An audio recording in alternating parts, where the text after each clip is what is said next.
आदाब दोस्तों, मैं Mohammad Khalid the strong signal में आपका स्वागत है। दोस्तों, इस वक्त हम असेंबली हाल में बैठे हुए हैं।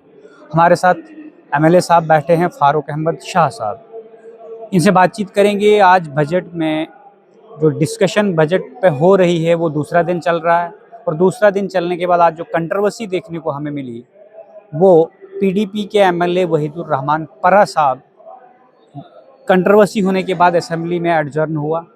अब बातचीत करने के लिए हमारे साथ एनसी के एमएलए हैं, इनसे बातचीत करेंगे। ये फार्मर डिप्टी कमिश्नर भी रहे हैं।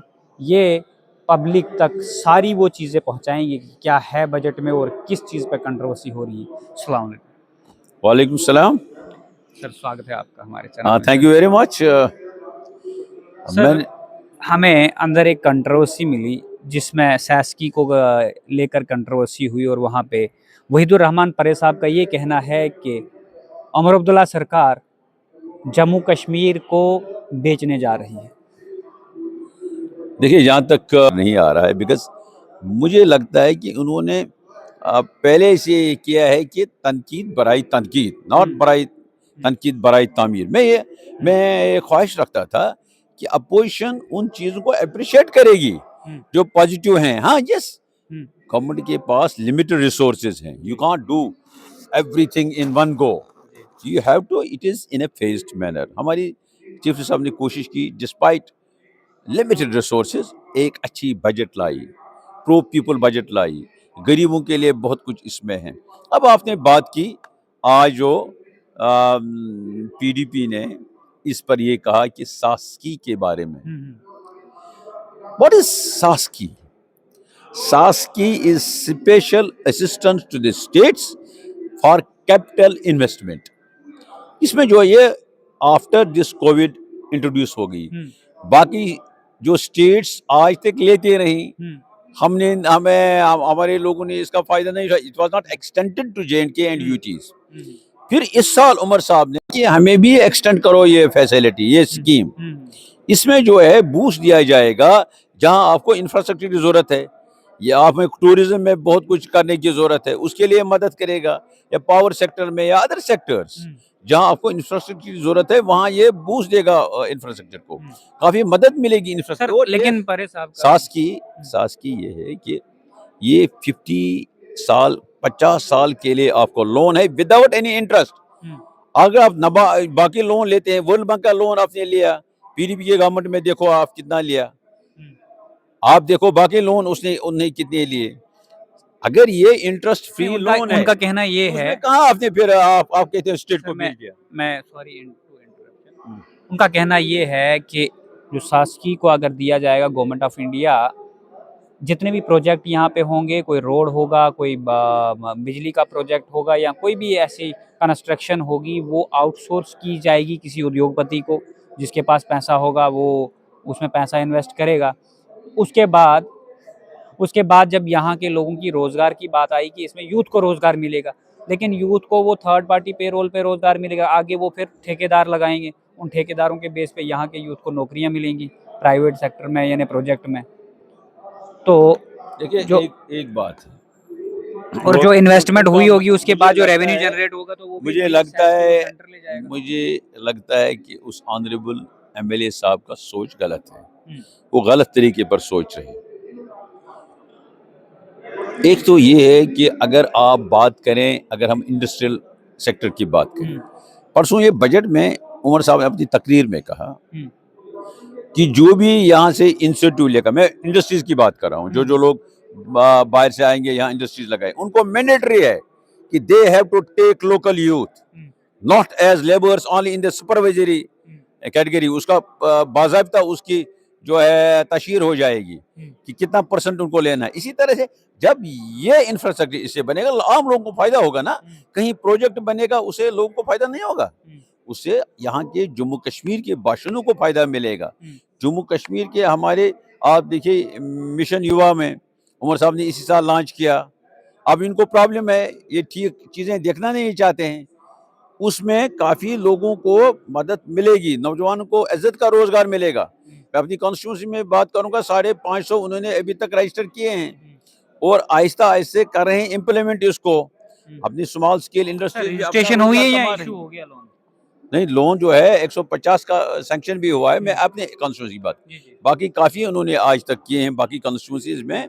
And that's a big ambitious programme of the government. ठीक है, जिसको नौकरी मिलेगी, अभी गवर्नमेंट ने जो है रेफर की है 2300 post to the SSRB। Department is not और स्पेसिफाइड।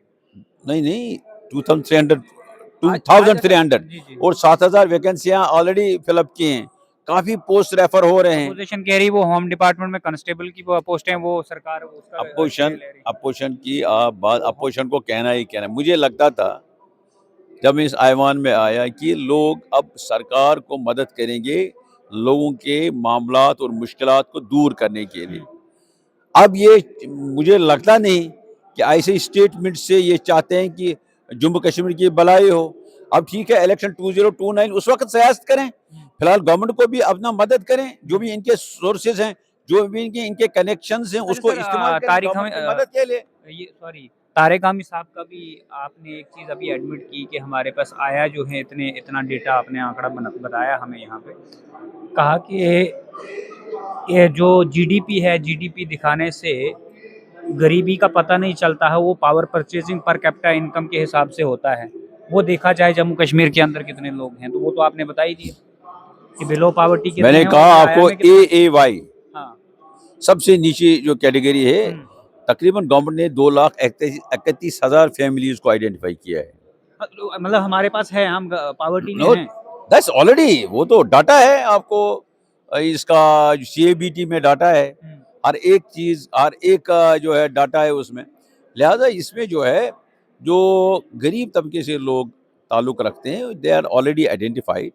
और अब जो आपने देखा कि आज फिर वो मांग रहे हैं उनसे डिटेल, सारे अच्छा आधार अच्छा सर, डिटेल्स, इनको टेलीफोन नंबर। एम्पावर करने के लिए हमारा एजुकेशन सिस्टम स्ट्रांग होना चाहिए। सुबह से हमें एजुकेशन पे भी डिबेट मिला, वहाँ पे कहा गया कि जो लोग पहले लगाए हुए थे, जो इस वक्त मॉडर्न टेक्नोलॉजी है, 2012 से परमानेंट रिक्रूटमेंट एजुकेशन डिपार्टमेंट के अंदर बाहर है। उसके बाद 2019 में गवर्नर सत्यपाल मलिक साहब आते हैं, उससे पहले RAT की स्कीम थी। उस RAT की स्कीम में जो बल्क रिक्रूटमेंट हुई थी, उस बल्क रिक्रूटमेंट की वजह से उनने एक आर्डर निकाल दिया 100% रिजर्वेशन फॉर RATs, और वो सैक का आर्डर वैसे का वैसे रह गया, वो बार है। आपकी सरकार को तकरीबन, आप चलो आप सरकार में नहीं हैं लेकिन मेंबर हैं, उसी पार्टी से हैं, तो 1.5 साल तक वो सैक का आर्डर रिवोक नहीं हुआ। एजुकेशन डिपार्टमेंट में सारी स्कूल खाली पड़े हैं, वहाँ पे आप समग्र शिक्षा या कंट्रेक्चुअल बेस पे ही सारा कुछ, जो भी जवाब आ रहा है कैबिनेट की तरफ से यही आ रहा है कि हम जी कंट्रेक्चुअली लगाएं। परमानेंट एम्प्लॉयमेंट के लिए यूथ के लिए कब तक सोचा जाएगा? जैसे एक बात है, आपको शायद ये मालूम नहीं है, RAT की बात नहीं है, ये SSA वाले जो लगे हैं, सर्व शिक्षा अभियान एक गवर्नमेंट ऑफ इंडिया की स्कीम थी, हाँ। जिसमें कंट्रेक्चुअल देते हैं, दे गिव कंट्रेक्चुअल सैलरी। यहाँ भी लॉन्च की, हर एक स्टेट में लॉन्च हो गई उस वक्त। लेकिन यहाँ पर क्या हुआ कि SSA okay initial appointment on the pattern of the RAT उन्होंने की। उसके बाद क्या हुआ कि विदाउट पोस्ट उन्होंने 2005-06 में उनको परमानेंट कर दिया, without any post in the education department, जो SSA के हैं। RAT अलग स्कीम है, that's a state sponsored scheme. आप बोल रहे हो रहबर तालीम की बात कर रहे हैं आप? के अभियान में लगे थे, जो दैट्स अ मिशन प्रोजेक्ट। उसमें गवर्नमेंट ऑफ इंडिया का होता है कि कब तक चलेगा, उसके बाद बंद, फिर स्टेट की पॉलिसी है। उसमें यहाँ उस वक्त उनने रेगुलराइज कर दिया।